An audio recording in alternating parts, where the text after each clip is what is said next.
Assalamualaikum warahmatullahi wabarakatuh. Halo guys, kembali lagi dengan podcast Abah Zanar. Oke guys, perkenalan diri dulu ya. Nama saya yaitu Ahmad Nizar Prasojo dan teman saya yaitu Saya Ahmad Muhammad Faisal. kita berdua di sini sebagai selaku host di podcast Abah Zanar ini ya. Pada kesempatan kali ini guys, kita akan mendatangkan bintang tamu yang spesial, yaitu dua orang, yaitu kakak Faza dan kakak Sam. Silahkan masuk. Halo. Kabarnya baik kan? Ya. Silakan duduk. Gak usah malu-malu, anggap aja rumah sendiri. Nih nyaman sekali. Oke nih, kita udah kedatangan tamu ini, kakak Sam dan kakak Faza. Sebelum kita lanjut ke topik pembahasan, kita akan perkenalan diri dulu nih. Oke, perkenalan diri dulu ya kakak Faza, silahkan perkenalan diri. Nama saya Abdillah Faisal Wibowo. Saya berasal dari Panginjil Tengah, Jawa Tengah. Oke, kita lanjut dengan kakak Sam. Dari mana kakak Sam? Nama saya Muhammad Widansa Musnarja Astoto dari nomor 21. Saya berasal dari Purworejo, tepatnya Dokla. Oke, dua-dua bintang tamu ini kita datangkan asli khas orang Purworejo. Orang Purworejo suaranya mana? Nah, oke. Ini kita akan membahas topik yang sangat-sangat biasanya berhubungan dengan kehidupan manusia. Ya. Ini topik IPA guys, IPA kelas 8 SMP ini. Yaitu apa? Ya, jantung dan pembuluh darah. Oke, kita akan langsung saja tanpa basa-basi ya. Kita langsung ke topik pembahasan yang pertama, yaitu apa? Ya, jantung. Iya. Ahli jantung ini siapa di antara dua ini? Siapa? Coba siapa? Ah, benar, kakak Sam. Oke, kita akan berbincang-bincang dengan kakak Sam ini tentang jantung. Oke, kakak Sam. Siap? Siap. Oke. Menurut Anda nih, kan banyak nih organ tubuh kita. Iya. Ada jantung, ada paru-paru, ada lambung, ada penis juga. Banyak. Oke ya. Iya. Ini saya mau tanya, Iya. kenapa jantung itu sangat vital bagi tubuh? Apa sih fungsinya? Biar semua audiens ini mendengar. Oke, silakan berikan penjelasan. Jadi setelah saya itu sempat membaca-baca tentang materi ini. Jadi fungsi jantung yang sangat vital bagi tubuh manusia itu sangat penting, yaitu untuk menyalurkan ataupun memompa darah dan oksigen ke seluruh organ-organ sel tubuh. Nah, selain itu, jantung ini digunakan untuk memastikan seluruh sel-sel dari organ tersebut mendapatkan nutrisi yang cukup, sehingga metabolisme tubuh tetap berjalan secara lancar. Begitu. Oke, guys. Sudah tahu ya, fungsi jantung itu sangat penting bagi tubuh. Salah satunya itu memompa darah untuk tubuh. Karena kalau tidak ada memompa darah, die. Ya. Oke, selain fungsi jantung nih, saya akan memberikan suatu pertanyaan yang banyak di request sama para subscriber kita. Oh ya. Yang itu jantung itu sebenarnya itu dikemukakan pertama kali oleh siapa sih? Itu dengan cara apa kok dia bisa menggagaskan bahwa jantung itu sangat penting bagi tubuh dan berada di dalam tubuh manusia? Bisa kasih penjelasan sedikit nggak? Kasih penerangan buat kita. Jadi tepatnya pada tahun 1578 itu ada dokter terkenal pada zamannya, yaitu Dokter William Harvey.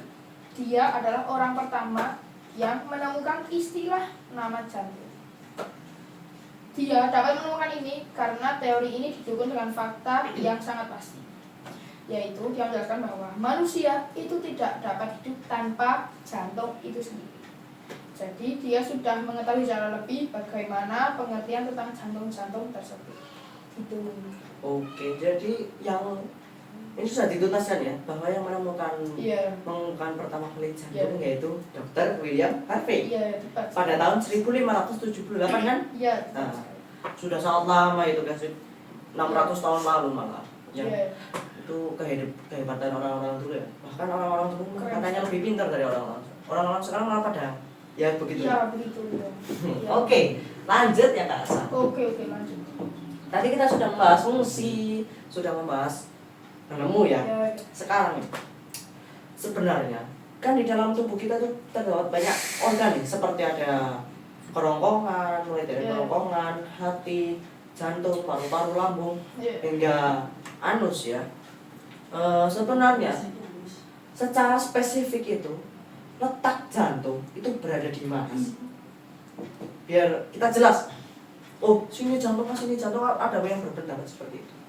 Jadi karena rata-rata orang zaman sekarang tuh bingung letak jantung di mana dan sulit mengetahui posisi jantung di mana. Jadi singkat saja, jantung itu terletak di antara dada kita atau terletak di antara tengah-tengah paru-paru dan di atas lambung. Sehingga contohnya kalau kita itu melakukan lari-lari kecil, jogging ataupun berlari dengan frekuensi yang panjang dan lama, itu membuat denyut jantung kita semakin berfungsi secara cepat. Maka dari itu dapat membuktikan bahwa jantung itu adalah berfungsi untuk menyalurkan darah dan oksigen ke organ-organ tubuh, sehingga jantung itu dapat bekerja lebih cepat karena kita menggunakan oksigen dan darah lebih banyak kan. Jadi begitu saja. Oke, jadi sudah tahu ya guys, letak jantung itu di sebelah mana? Di sini. Ya, Di sini. tengah-tengah Ini paru-paru. Ya. Dan ini lambung, ya di atasnya sama di tengah paru-paru. Tepat. Tepatnya di dada. Iya, Oke, di jadi dada, ya. kalau kalian jogging atau kalian berlari, mesti kalau kalian pegang bagian sini mesti akan merasakan denyut. Iya, denyutnya keras sekali. Oke. Iya. Letak sudah kita ketahui sekarang nih, Kakak Sam. Jantung itu kan hanya satu di tubuh kita. Iya. Nggak ada jantung 2, nggak ada jantung 3, nggak ada jantung 4, bahkan jantung 100 pun tidak adanya jantung 1. Oke, jantung 1 itu saya pernah membaca beberapa artikel. Itu terdiri dari beberapa bagian nih Kakak Sam. Tapi saya belum sempat membacanya nih Kakak Sam. Iya. Oke, kita akan membahas ini Kakak Sam. Apa saja bagian-bagian jantung? Fungsinya dari masing-masing bagian itu apa? Bisa dijelaskan secara rinci Kakak Sam biar para pendengar kita itu mengerti dan jelas apa sih bagian-bagian jantung dan fungsinya. Silakan Kak Sam. Oke. Jadi bagian jantung itu dibagi secara 4 bagian. Oke.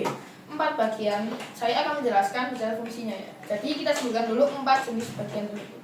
Yang pertama, jantung bagian bilik kiri, bilik kanan, serambi kiri, dan serambi kanan. Tuh guys, ada 4. Iya, ada Bilik 4. kiri, bilik kanan, serambi kiri dan serambi kanan. Boleh dilanjutkan? Dan jadi semua bagian-bagian itu punya manfaatnya sendiri-sendiri ya. Oke. Jadi yang pertama saya akan menjelaskan bilik kiri yang bertranslasikan dengan serambi kiri. Jadi bilik kiri digunakan untuk menerima darah bersih yang dimana disalurkan sebentar. Jadi itu disalurkan kemana sih? Jadi fungsinya bilik kiri itu ditransferasikan itu ke serambi kiri dan akan diolah di serambi kiri. Dan habis itu yang terakhir, tadi kan sudah bilik kiri dengan pasangannya yaitu serambi kiri. Sekarang bilik kanan dengan pasangannya serambi kanan. Kalau tadi darah bersih, sekarang sebaliknya bilik kanan digunakan untuk menerima darah kotor dan ditransferasikan kepada serambi kanan. Dan tempatnya itu adalah di serambi kanan, yaitu tempat untuk mengolah darah kotor tersebut. Oke, jadi kesimpulannya ini 4 bagian dari jantung itu, bilik kanan, bilik kiri, serambi kanan dan serambi kiri itu memiliki fungsi yang keterkaitan. Keterkaitan. Darah kotornya itu di bilik kanan, Iya. ditransfernya juga nanti kembalinya ke serambi kanan. Iya. Nanti kalau darah bersih dari bilik kiri ditransfer kembali ke serambi kiri. Jadi semua itu indah, sistematis. Berhubungan. Oke ya. Oke. Terima kasih Kakak Sam atas Sama-sama, penjelasannya ini ya. ya. Kita akan lanjutkan kembali nih, yaitu di podcast Abah Zaman. Oke, tapi mohon maaf ini. Kakak Sam sudah kembali karena dia harus menangani pasiennya kecelakaan yaitu laka lantas antara truk dengan mobil ya. Katanya pasien ini keadaannya kondisinya kritis nih. Oke, kita lanjutkan, ini masih ada Kakak Fazal, silahkan. Oke, jadi di topik kedua kita kali ini yaitu oleh Kakak Faza yang kebetulan mempelajari mengenai pembuluh darah ini. Jadi pertama-tama, kenapa kok Kakak Faza ini tertarik untuk mempelajari pembuluh darah ini? Kenapa ya? Ya, sebenarnya dulu saya tidak suka IPA, tapi setelah saya mengetahui dan belajar tentang IPA, saya menjadi suka. Dan saya juga memiliki cita-cita menjadi seorang dokter. Jadi saya belajar tentang apa itu dokter, dan sampai sekarang saya akhirnya bisa menjadi spesialis pembuluh darah. Dan ya, mungkin saya akan menyampaikan nanti apa itu pembuluh darah, dan ya, mungkin nanti ada pertanyaan-pertanyaan dari podcast ini yang semoga bisa menjadi manfaat untuk para pemirsa. Oke, silahkan. Terima kasih atas jawabannya oleh Kakak Faza ini. Oke, mengenai pembuluh darah ini, pembuluh darah itu apa sih Kakak Faza? Sama bentuknya itu bagaimana ini? Iya. Jadi pembuluh darah itu sebuah saluran yang mengalirkan darah ke seluruh tubuh. Dan bentuk dari pembuluh darah itu bisa kita bayangkan seperti sirkuit, di mana berbentuk seperti lingkaran tertutup yang dimulai dari jantung dan akan kembali lagi ke jantung. Oke. Jadi pembuluh darah itu penghubung. Jadi tadi kan fungsi bilik-biliknya itu kan mentransfer darah. Terus nanti kembalinya darah itu ke seramnya. Itu jalur kembalinya darah itu dinamakan oleh pembuluh darah. Oke guys, itu pembuluh darah. Sekarang nih, Kakak Faza, kita akan belajar tentang sejarah. Wow. Sebenarnya ini banyak yang tanya sama saya, tapi saya juga nggak tahu ini kebenarannya seperti apa. Itu sebenarnya penemu pembuluh darah itu tuh siapa sih? Emang itu hanya ada satu atau beberapa? Terus bagaimana dia caranya menemukan? Padahal di zaman dahulu itu katanya alat-alat medisnya itu belum terpenuhi atau belum lengkap seperti zaman sekarang. Bisa dijelaskan nggak Pak? Jadi jika kita menarik sejarahnya, kita akan menemukan tokoh bernama Ibnu Nafis yang menemukannya di tahun 1210 Masehi sampai 1288 Masehi. Di mana Ibnu Nafis ini berasal dari Arab. Oke, dari Arab. Kenapa kok dia bisa menemukan pembuluh darah? Lebih tepatnya dia itu menemukan peredaran darah. Bahkan dia disebut sebagai bapak fisiologi peredaran darah. Nah, gimana dia menemukannya? Dia membaca dari artikel tentang organ dalam, dan mungkin dia juga melakukan eksperimen di mana dia mungkin membedah tubuh manusia sudah ada alias mati untuk mempelajarinya. Oke, jadi dari zaman dahulu banyak lagi ya cara menemukannya itu kan. Oke, katanya Kakak Faza ini ada penemu lagi guys, selain Ibnu Nafis. Silakan. Jadi ada penemu lagi bernama Dr. William Harvey, ya seperti tadi, seperti punya kakak Sam tadi ya, penemu jantung. Memang Dr. William Harvey itu dikenal sebagai penemu organ dalamnya. Nah, dia menemukannya pada tahun 1578 sampai tahun 1625.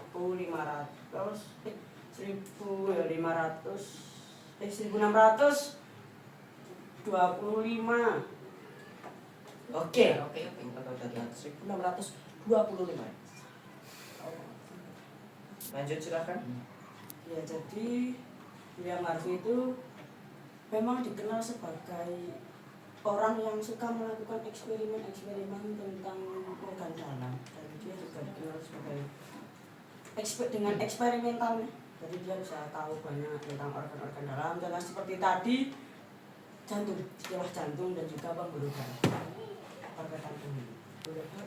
Oke, jadi penemunya ada dua orang ya katanya. Ada Ibnu Nafis dan ada Dr. William Harvey. Sebenarnya masih banyak tapi Pak Faza meyakini itu ada di situ. Oke. Oke ya, silakan pertanyaan dari Kakak Faisal mungkin ada? Oke, setelah Kakak Faza ini menjelaskan mengenai sejarah dari ditemukannya pembuluh darah, kita akan beralih ke fungsi pembuluh darah itu sendiri. Ya, fungsi pembuluh darah itu ada apa saja?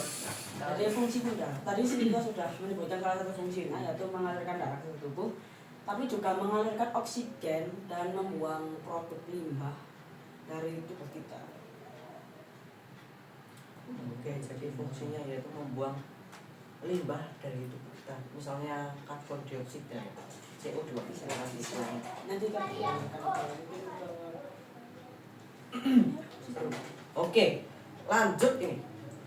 Kita tadi juga menanyakan bagian-bagian jantung nih guys. Sekarang kita juga akan menanyakan nih, bagian-bagian dari apa? Pembuluh darah ya guys ya. Pembuluh darah itu bagian-bagiannya itu apa saja sih Kak Faza? Dan fungsi dari bagian-bagian darah itu apakah memiliki keterkaitan dengan organ-organ lain? Organ-organ lain bisa dijelaskan? ya, jadi pembuluh darah itu ada 3, ada vena, arteri, dan kapiler. Arteri merupakan saluran yang mengalirkan darah dari jantung ke seluruh jaringan tubuh. Sedangkan vena itu adalah saluran yang mengalirkan darah dari jaringan tubuh ke jantung ya. Dan arteri itu adalah sebuah saluran tipis, saluran halus yang mengalurkan darah, oksigen dan nutrisi mungkin ke bagian tubuh dan ke jantung juga. Oke, jadi bagian-bagian itu memiliki fungsi dan keterkaitan dengan jantung nih guys. Karena pembuluh darah dan jantung itu adalah kardiovaskular atau sistem darah di jaringan tubuh kita. Karena misalnya benda akan menjadi sebuah sistem peredaran darah. oke, karena tanpa 2 hal itu kita akan kurang lengkap, bahkan bisa mati. Oke, jadi kesimpulannya itu seluruh bagian-bagian atau organ manusia, misalnya yang dikhususkan di sini yaitu sistem peredaran darah, itu memiliki satu organ dengan satu organ lain, itu memiliki keterkaitan fungsi. Misalnya itu bilik kanan dan serambi kanan itu memiliki keterkaitan fungsi ya. Bilik kiri dan serambi kiri juga memiliki keterkaitan fungsi. Dan pembuluh darah itu adalah saluran penyarana untuk kembalinya darah dari bilik kanan atau bilik kiri ke serambi kanan atau serambi kiri jantung. Jadi sangat-sangat sistematis dan berurutan ya. Jadi tanpa hal itu semua tubuh kita akan merasa kurang, atau bisa saja kita akan lambat laun kita akan meninggal karena biasanya penyakit, terus ada turunan dari keluarga, bisa saja itu menyebabkan terganggunya sistem peredaran di tubuh kita. Oke, jadi Tuhan itu menciptakan manusia itu sesempurna mungkin, sehingga apapun di dalam tubuh kita itu secara detail itu, misalnya karena itu indah, sistematis, berurutan, hingga sifat manusia pun kita tidak akan bisa ditebak karena itu semua kuasa Allah Subhanahu wa taala, Tuhan yang Maha Satu ya. Oke, jadi sekian, terima kasih. Sepertinya sudah cukup berbincang-bincang kita pada kali ini ya. Terima kasih Kakak Faza, terima kasih. Terima kasih. Selamat sore dan semoga sehat semua. Nah, kembali lagi besok dengan kesempatan yang lain dengan podcast Abah Zamar. Raise a cup up for all my day ones. 2 middle fingers for the haters. Life's only getting greater. Straight up from nothing we go. Higher than the highest skyscraper. No little league we major. The proof is in the paper.